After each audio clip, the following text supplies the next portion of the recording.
Hi, I'm Shamaya. It's like papaya, except it's not, and this is Plot Twist Please. Today is a Get Ready With Me, and I'm gonna talk about Wednesday Addams, why she's iconic. And I feel like the people who follow me know that this is a place where I like to talk about media and mental health and the intersection of those things. And so today I'm specifically going to be talking about autism spectrum disorder, which is something that I have lived with my whole life. It is something that is hereditary. It is a neurodevelopmental disorder. Let's see, what else can I say about it? It affects almost every aspect of my life.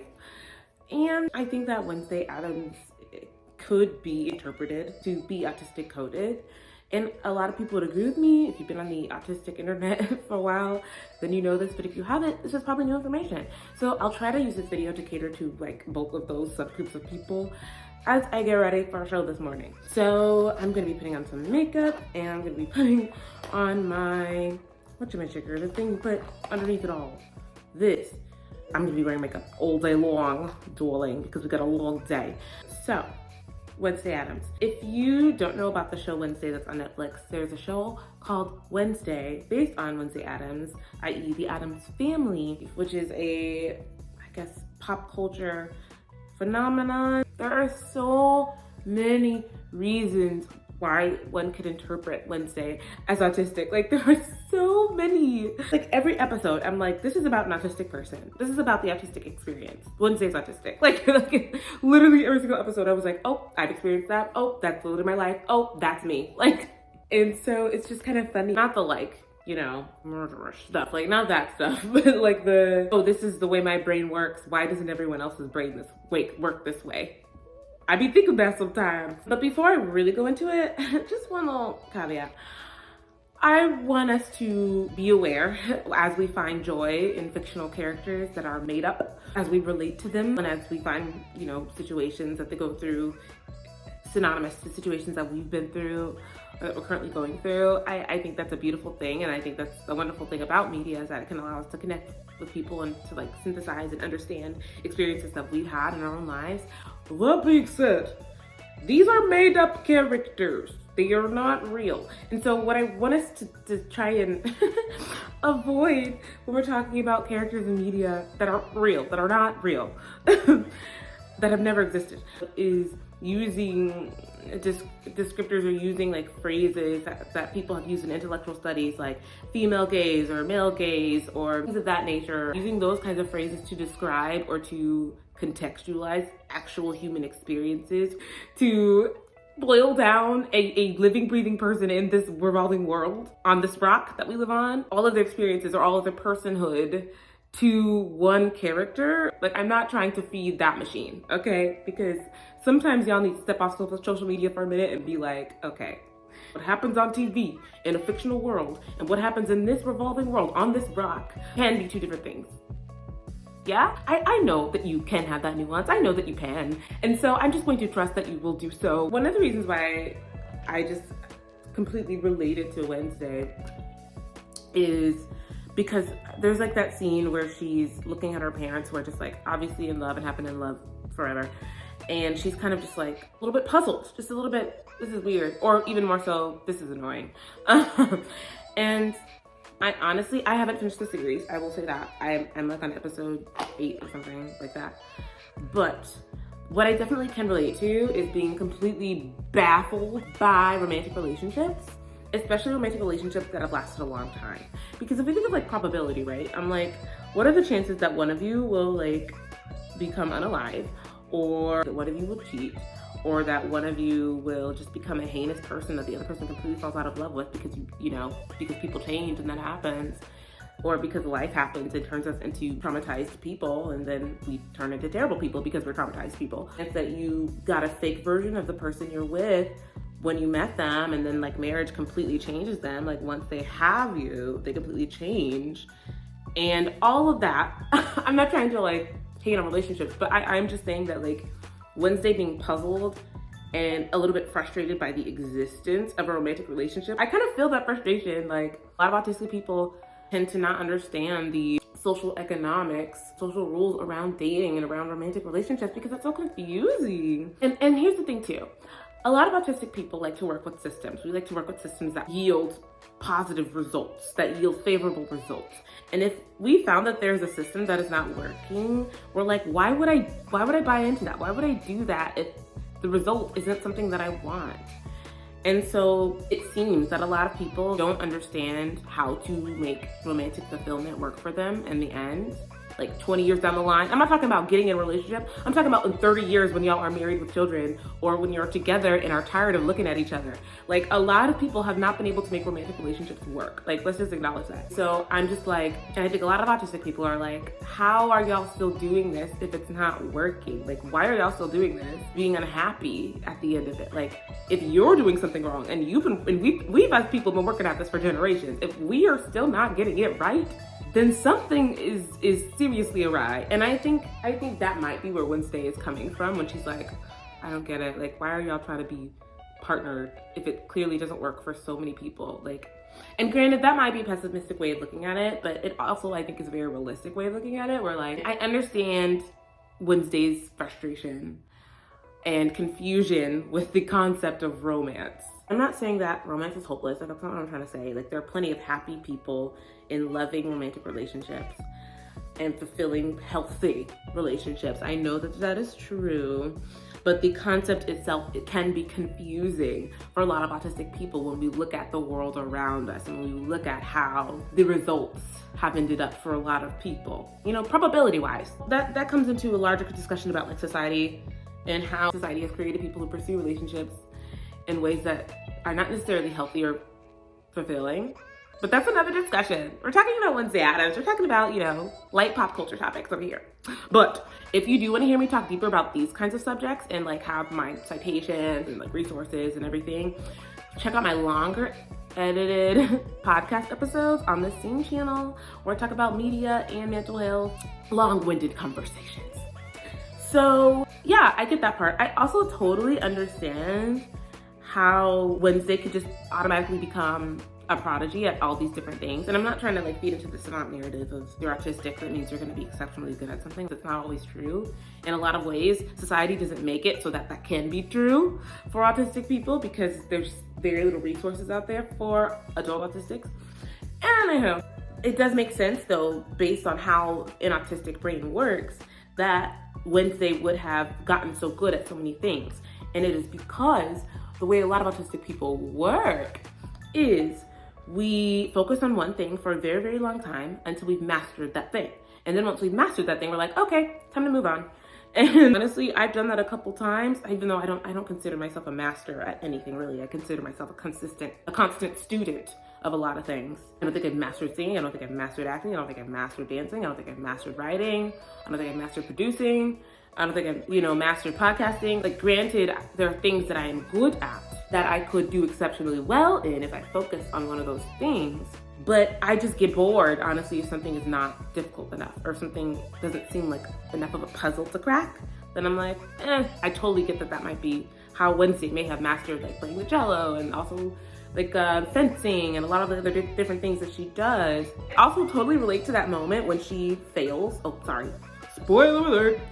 I also completely relate to that moment where she loses to like the queen bee or whatever in that like fencing competition, because she was so hard on herself. She was like, basically she said something to the likeness of like, my life is over, or I have discovered the epitome of despair, or something like that, something of that nature, right?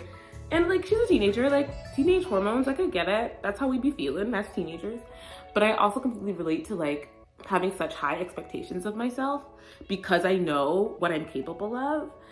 And I'd imagine that Wednesday felt a similar way, like if I was to put my own opinions on like what I think this character was thinking. I definitely think that a lot of autistic people tend to be extremely hard on ourselves. And not only that, I think that we feel disappointment much deeper and have such a more difficult time processing our emotions of disappointment, our emotions of, feeling betrayed or, loneliness or, anger, frustration. We have a really difficult time processing those emotions because it's just harder for our brains to do. Emotions are harder for our brains to digest and figure out. And honestly, I'd say that that's also potentially why Wednesday is so like forlorn or, seems miserable a lot of the time.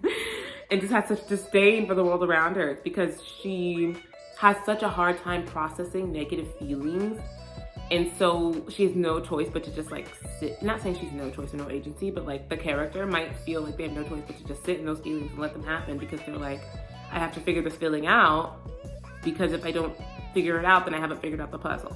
And that kind of makes me think like that's why she's so obsessed with like the concept of being unalived, or like the concept of pain, or, you know, of suffering. You know, she wears black all the time. She's obsessed with the afterlife, or with some of that nature, you know, ooky spooky stuff, because potentially like it gives her some sort of comfort to dig deeply into these subjects, because it helps her feel less fear about the unexpected, and it helps her process emotions that the average person would want to shy away from, but that she finds actually particularly interesting. And I completely relate to that, because like honestly, like when I lost someone really close to me, all I wanted to do was figure out the feeling. Maybe that wasn't the healthiest way of going about it, but I think a lot of us, a lot of autistic people just want to figure out our emotions first, because we're like, what is this? What is this? Why is this affecting me this way? What is this? And we want to figure out the puzzle. Even though that might necessarily be healthy, it gives us some sort of comfort. And I think that a lot of people are scared by the concept of the opposite of being alive. I think that scares a lot of people, neurotypical or not. Something being unknown for a lot of autistic people is scarier than that. And if I'm speaking generally, even though a lot of us are very different, like we're not a monolith, I think that a lot of autistic people would be more afraid of the unknown. Wednesday, as an Autistic-Coded character, she's not afraid of the opposite of being alive. She's afraid of not knowing what the opposite of being alive is going to be like. Like that's what is scary to her. I will tell you, like, I think one of the hardest things for me to get over is not knowing. I think that I have held on to a lot of things in my past because I didn't know why they happened.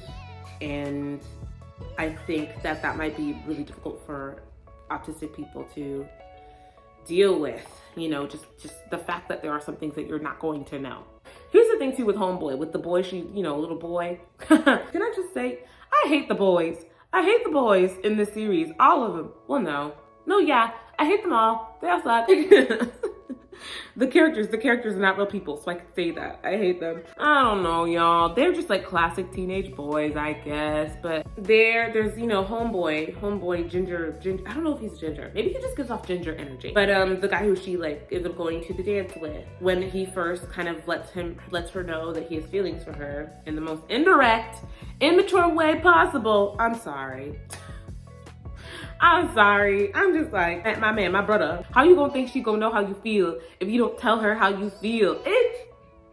I'm sorry. They're children, they're teenagers. I'm over it. The fact that he received signals from her that she didn't think she was giving off, I thought was such an autistic adjacent experience.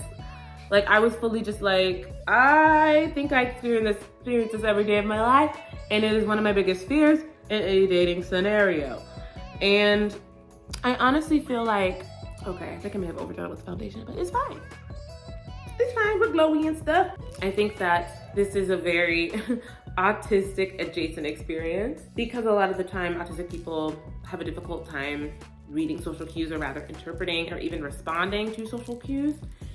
And that was just the most autistic thing I've ever seen. That interaction where she was like, I don't understand why you're upset. And here's the thing to catch. It's not that she didn't catch that he was upset. She didn't miss that social cue. She was confused as to why he was upset. She was like, I know what's going on here, but I don't know why. And that's where the autism could come in. Oh, obviously the dance scene. Obviously. Because here's the thing. If you were to explain to an alien what dancing is, not equating autistic people with aliens, but for context of like someone who has a different script that they're working with than somebody else, from like a baseline, like contextual level, like an alien will be working with a different script than a person. If you're a person who has never been on Earth before, and I was to explain to you what dancing was, I would probably say, you're moving around your body to music, right? That's how you would describe it to somebody, right? What she was doing was exactly that. It just wasn't quite right, but it was exactly what I just explained. It just is like, it's not incorrect, like, you know? And so that is another thing that's very, I think, symbiotic. Like, it's so much like the autistic experience, because like there's so many things that I think we understand on like a textbook level, but we can't actually do it in practice in a way that like blends in with everybody else, or like it just is weird or awkward on our bodies, and there's nothing we can do about it. Like, sorry, not sorry, that's just how it's gonna be. That's exactly what dancing is. Like, she's not wrong. Another thing that was just like so autistic was the way that she has such a strong sense of justice, and the way that she feels if somebody is wrong, there needs to be consequences. Even when powerful people do something wrong, those powerful people still need to suffer consequences. A lot of autistic people feel that sentiment so deeply. I know I do. I get enraged over people I have never met, I will never meet, because I think they have wronged somebody else. One of the most autistic things I have ever seen. I also do want to comment on the whole Addams family counterculture thing. If you don't know what I'm talking about, and if you haven't been keeping up with the Addams, when the Addams family first like came to, you know, public consciousness and like really started to gather steam, I think that it represented for a lot of people like an American counterculture. It was an opposition to white middle class America and, you know, white picket fences and the same houses on the same looking streets with the same trimmed bushes. You can picture what I'm talking about, you know, white people. Not saying there aren't white Latinx people, but the fact that this family has skewed Latinx even more boldly over the years, the culture within the show, this new show on Netflix. Whatever you think about the show, I don't think you can deny that what they represented and what they continue to represent is this alternative family structure. Even if you look at Morticia herself, like she was this very like schmexual, I don't know if I could say the word on here, sought pleasure in her marriage. And that in itself is counterculture. And it was counterculture. And then if you factor in maybe this family skews neurodivergent, like that is very alternative to the very existence of middle class America, standard cookie cutter lifestyle of what white capitalist America, I think, is trying to represent. And so you could look at it that way. It's really hard for me to talk and do this eyeliner. Oh, we are in the trenches. You could in fact say that the Addams family as a pop culture phenomenon stands out for that reason. And you know what? If somebody likes the show, I do have some major issues with a specific person who sits in this genre and makes films and has said some really out-of-pocket comments about how they cast people of color. That being said, if Latinx person finds comfort in the show, because there's not a ton of amazing representation out there, if a neurodivergent person finds comfort because they see themselves in Wednesday Addams, like, I don't know. I don't know, y'all. Fine. Like, I just want to let people have their joy because this world is an awful place. It's a terrible place. I hate it here. And we got to do what we got to do. I'm not saying that we shouldn't be able to like things and critique them at the same time. But I am saying that if somebody likes it, let them like it. People are out here really just like going hungry and not getting paid what they deserve. And I just feel like we have bigger fish to fry. And two, I think this show does a really good job at humanizing her. So that's all I'm gonna say about that. Thank you for joining me on this episode. Please like, share, and subscribe if you like what I'm saying to you. And check out the full-length podcast or become a patron for some more gritty details and stuff that I'm not gonna be telling y'all for free. Stay weird. Please. Bye.